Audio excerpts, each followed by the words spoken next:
First of all, I would like to thank the Golden Jubilee convener and his team, and the president of the Naga Student Union and his executive for giving me this opportunity to be part of this important occasion. I was wondering what I have to say because, this celebrating 50 years of your existence is really an exciting moment, and there's no doubt about it. So when Nuthi and Bendang, when they came and then we discussed, I was a little worried because whether I am the right person to be, the chief guest of this kind of occasion, because there are many important people who have already served Naga Student Union in the past, who have been working, who have already contributed immensely to the growth of the Naga societies. So I consider myself, not fit enough. But I'm very privileged to be part of this particular occasion. And if I look down, 1969. How many of you were born? I think hardly any of you will be there. Even me, I was just a toddler, a little more than 2 years.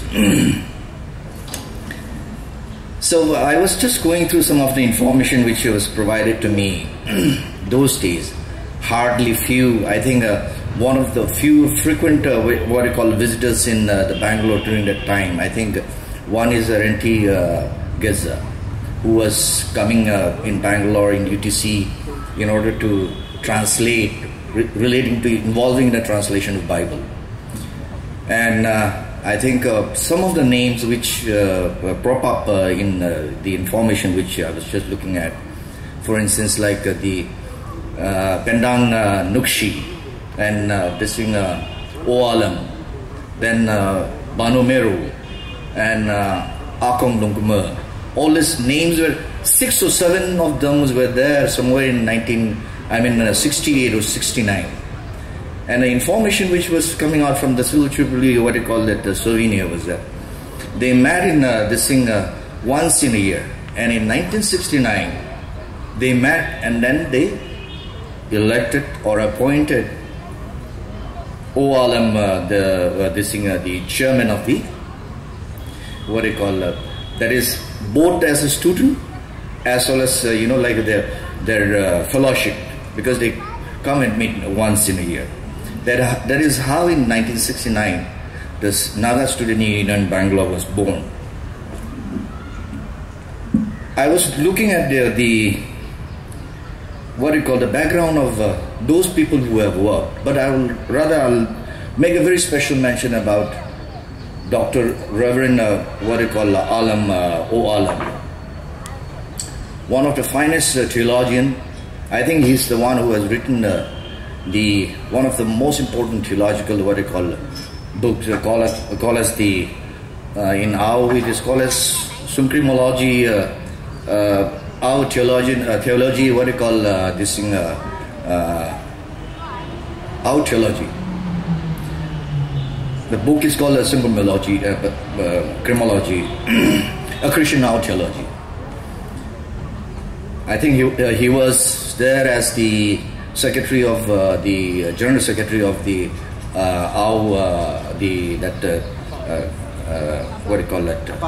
APAM, and also the principal of the Clerk Theological College in Kokchu, and also the principal of this Disciple Bibleship College, Dimapur. A renowned, a reputed, very respected person, a founder. People who have given the vision that, and these are the people who mold and shape, and these are the people who have, brought us together. 6 or 7 of them sitting in 1969 and thinking about what would be the course of the future of the Naga community and then how it will come out. They don't only shape, but also they leave. So this is how we are the fruits of those people who have come together in 1969, and then we are celebrating this Golden Jubilee in 2019.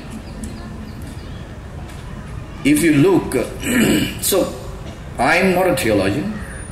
I don't, like to preach in the church. But these are the people. In 1969, if you look back, let us look back our history. The history of the Nagas. Of course, if you look back, the coming of the Christianity, maybe through this first, Bronson, Miles Bronson, starting off somewhere in Namsang in in Konyak village. It did not work out. So the mission, was not very successful. But the coming of the clerks, the husband and wife in Makokchung, in 1872, which began the chapter of the Christianity in the land of the Naga Hills. But the Christianity alone is, imbibing the value of the Christianity alone is not what had actually the outcome of it. It comes along with the education. The spread of the education among the Nagas. The beginning of the education in the Nagas starts with imbibing the value of Christianity. This is how, we have come such a long way.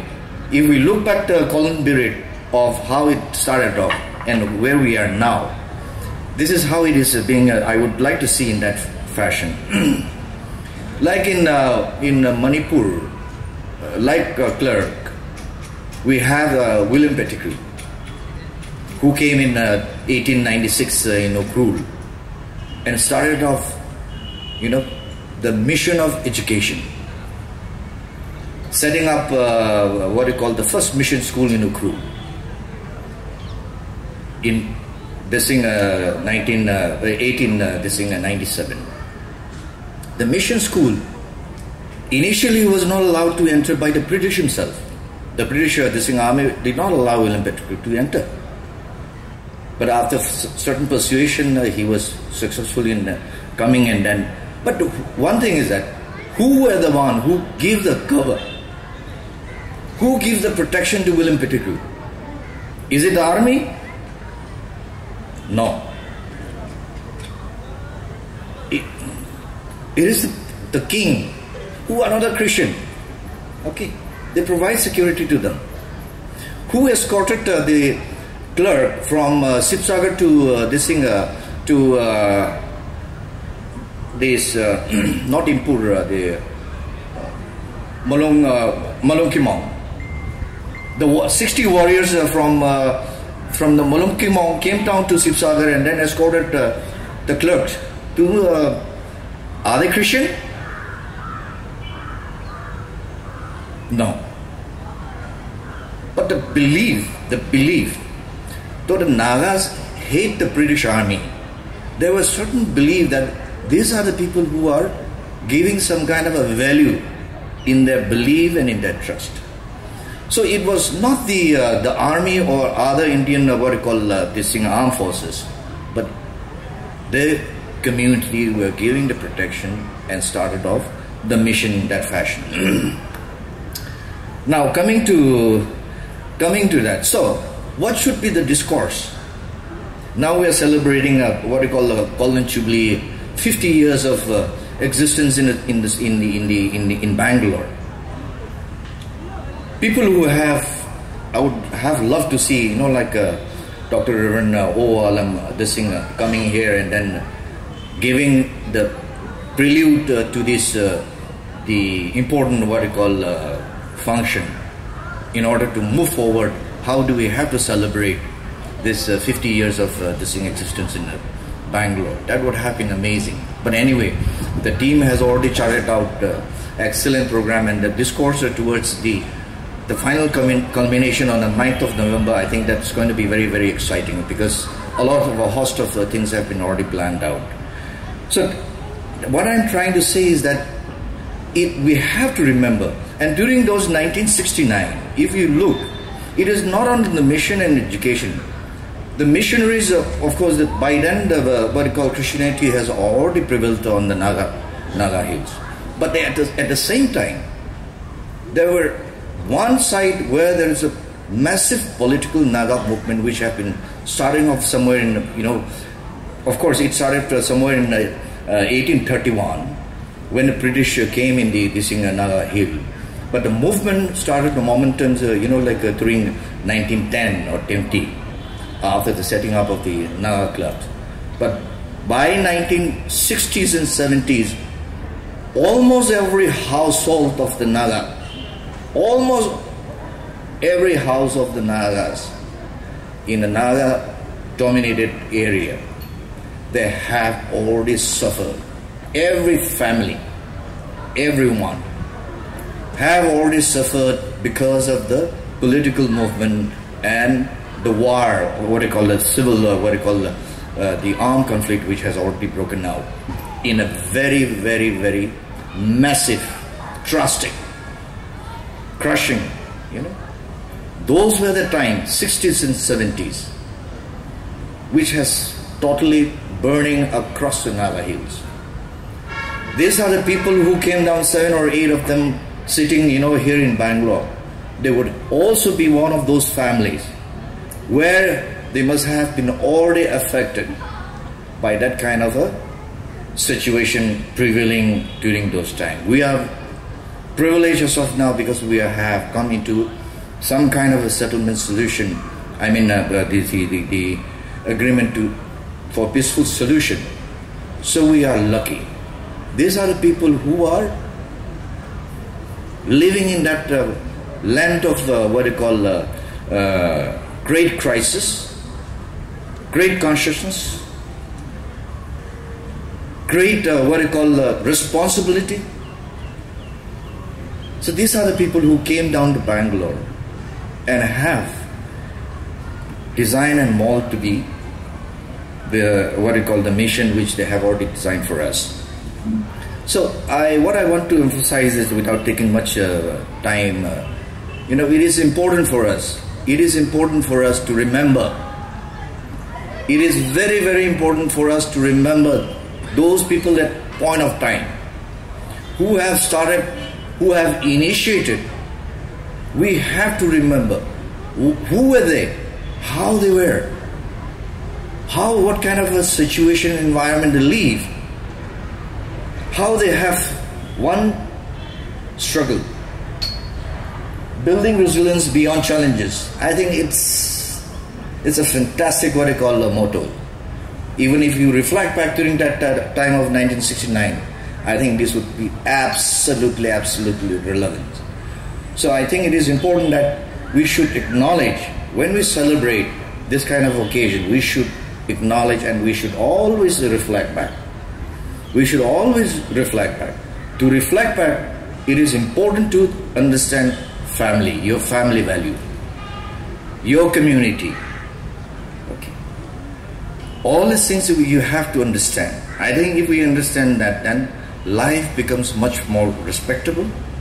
As we exist here, if we understand the family value, if you understand the community, if you understand our Naga, then I think whatever you do, I think we will be happy, we will be proud, and we will be able to contribute. Because if we don't know our background, I'm a little worried because my children are born, no more at this thing in Mumbai, and they have been living all across. They are hardly in touch with the culture environment of at home.